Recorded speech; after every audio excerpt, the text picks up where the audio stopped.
my name is Yuki Ikeguchi. I'm a partner directing the design of the new IBSEN library to be built in the city of Shien. So we are the Kengokuman Associates. We'll do the talk today as a team with Mark, my colleague, and the Mad architects, Jens, who's been recorded in Norway.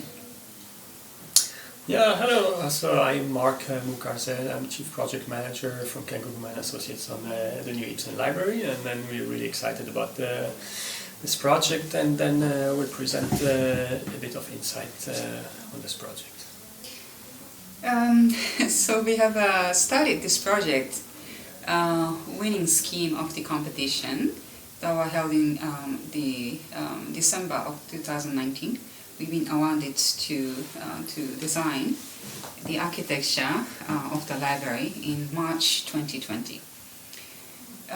So, of course, designing the proposal, we have looked into the world of IBSEN, and not just about the play itself or the story itself, but rather on the top, the structure of his thinking, structure of his play, insights, and how the process might be. We've imagined and studied, investigated all that, so that it could influence and match our architecture concept very well into his world of literature.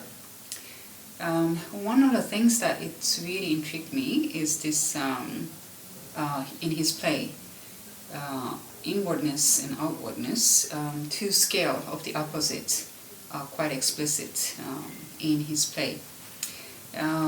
One very micro scale is about the human psyche. It's in your brain almost, to really challenges the human nature, questions, the conflicts, the shadows, and everything that is within the mind of a person. In the opposite scale, there's this world of fantasy that goes out of your brain and mind and travels all over, landscaping, the different cultures. So those two opposite scale, that is really intriguing. That has a lot of similarity in a way that we approach designing the architecture. We do have this process of a micro-macro parallel design procedure, that we do look into the context of the city, analyze it, read into it, extract the essence of it, make a link in harmony with it. That's a larger scale that we simultaneously looked into, and at the same time we tackle the design of the micro, which is how you feel the materials, the texture, and how you relate to the space and experience in appeal to the senses. And we design these two opposite scale at the same time. And it does really make a difference, this specific process, into the outcome of our architecture design. So that's one aspect that it's really intriguing to me. The second is, and of course, the literature in any form, but in Ibsen's literature particularly, it has this profound analysis and reflections on the socio-political concerns.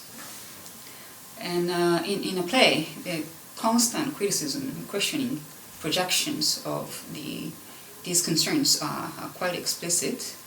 And in a way that the way we derive an architecture design is in a similar way, it's a reflection.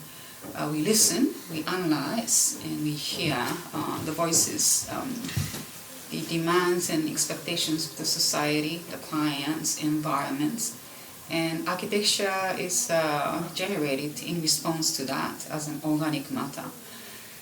So it's something that is quite similar in the process of it and the outcome of it, although the form comes out in a completely different way. The last thing that is the elements, the focus that is driving the planning and the space structure of the project is this concept of silver vein, which was highlighted and introduced to us by the competition brief, which is put together by library people. It's this concept of the life journey that are non-linear. It meanders and it goes back and forth, and it travels in a very unexpected way. So it represents these spontaneous, unexpected encounters that each of us would go through in life. So this underlined theme that was introduced to us as a silver vein, this was also the beginning, the trigger of how we organized the architectural space at the library. How we eliminated the solid walls that separates one space to another in a conventional way, but rather the plannings are seamless and there's no separation. Separation is to the minimum, as less as possible. So the whole space of the library is designed in a landscape manner. So the scenery is always the city or the park and trees that one travel through and experience seamlessly. When it comes to interpretation and turning literature into architecture, I guess it's very important to first point out the difference between interpreting something as opposed to referring to or recreating something in a more literal way. So we have not tried to recreate scenes from Ibsen's plays or restage moments from his life, but we rather looked for similarities in his work, reoccurring themes, topics, descriptions that we then have used to develop our architectural concept. So it's not about mimicking stories literally, but rather that the architecture itself tells the story through the architectural interpretation of the literature.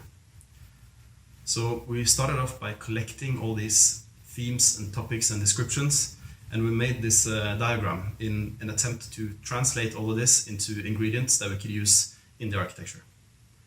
And one important reoccurring drive in Ibsen's text is the main character's continuous vertical struggle up towards something that turns out to be unachievable.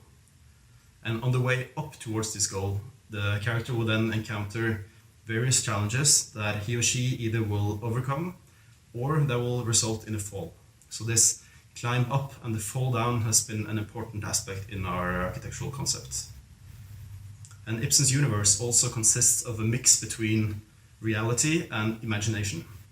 So we have conceptually been working with these three levels, with the reality in the middle, and then this dreamlike state above, and the darker underworld below.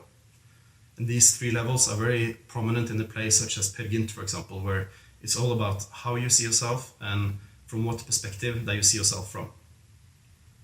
So in the project, the main level, this park level, represents the 0 point, the reality. And from here you have a panoramic view, and through the open plan of the building you're led from one zone into the next, and new layers are revealed on your way through the library. And the spaces feel bright and open, and the view is endless. And the highest point of the building, the goal that you're aiming for, is visible. And even from far away outside of the building, you see this mountain peak in the cityscape. But how to get there might not be so obvious initially. But by following the silver vein, you will be led up towards this highest point, like Peer Gynt and the story of the buck ride. But when you get there, and the roof continues to rise, and you realize that the very top, the very peak, is unreachable, then the fall reveals itself underneath. So this contrast between aiming for the top and the inevitable fall can be found in so many of Ibsen's plays, and a more literal example might be the Master Builder, where Big Mr. Solness falls from the tower. And then what appears to be the bottom when the characters fall might not be the lowest point, because when they fall and expect to hit rock bottom, the surface breaks, like falling into water, and they enter the underworld. And below, everything feels very different. It's darker, the materials are heavier, and the perspective is changing, and the walls are really closing in on you. But then when things look the darkest, like when Peer Gynt is ready to accept to become a troll in Dovregubbens hall, he gets distracted. He hears the sound of the village bell tolling in the distance, and he realizes that he has to break the spell and escape. So this idea of distraction is also very important in many plays, together with the fact that things are so often shown from different perspectives to constantly change the mind and the opinion of the audience. So when you're on your way deep into this underworld level, you suddenly realize a light beam, or you get a view up towards the green trees in the park, and you find your way up again. So these contrasts between the open and the closed, the light, the dark, the real and the imagined, and above and below are all key elements in our attempt to translate literature into architecture. To pick up on what Yuki and Jens were saying, what we see in this illustration is an interpretation of Peer Gynt's themes: a man's search of self, the weakness and strengths, and other recurring themes.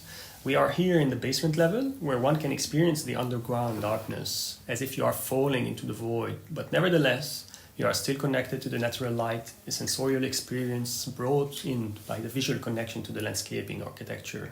This dichotomy is ever present throughout the project. Going up to the top level, one can experience a performance stage where, rather than being enclosed, we are using the cityscape as a background for the set. Again, we can see the interplay between indoor, outdoor, the simultaneity of scale, the verticality of the height, and horizontality of the cityscape. And in this image, we can see the interactive realm of the educational studio for kids. This can illustrate the inside-outside journey in Peer Gynt's search of self as an outward expression. The landscape and surroundings are always part of the journey. The park becomes a natural extension of this experience. The new Ibsen library is to be a democratic keystone and performative library. It's not how the library is perceived in a traditional way, where you just pick up the books or do some research and studies, but rather for a place to be communicating, a place for communication, gathering, daily activities, and series of opportunities for cultural events and play. So the library offers many venues and spaces that are suitable and exciting for that purpose. Outdoor amphitheater with the backgrounds of the beautiful trees in the park and cityscape and so on. Underground as well, there's this landscape of the books that makes the perfect ground for performances and scenographic settings. And of course, the Ibsen, his literature speaks of to us today. It challenges us and question a society of our time, the human nature and who we are, how we relate and communicate to one another. His literature also projects how Norway culture is in society today. It is one of the most forwarding and sensitive country to gender equality and democratic society. So we do hope that the library, the new library of Ibsen, would project this core essence and values to be able to accommodate these challenging aims of being democratic nature, offering spaces for people that are available and accessible in a very particular way. So we're looking forward to develop that in this concept and approach.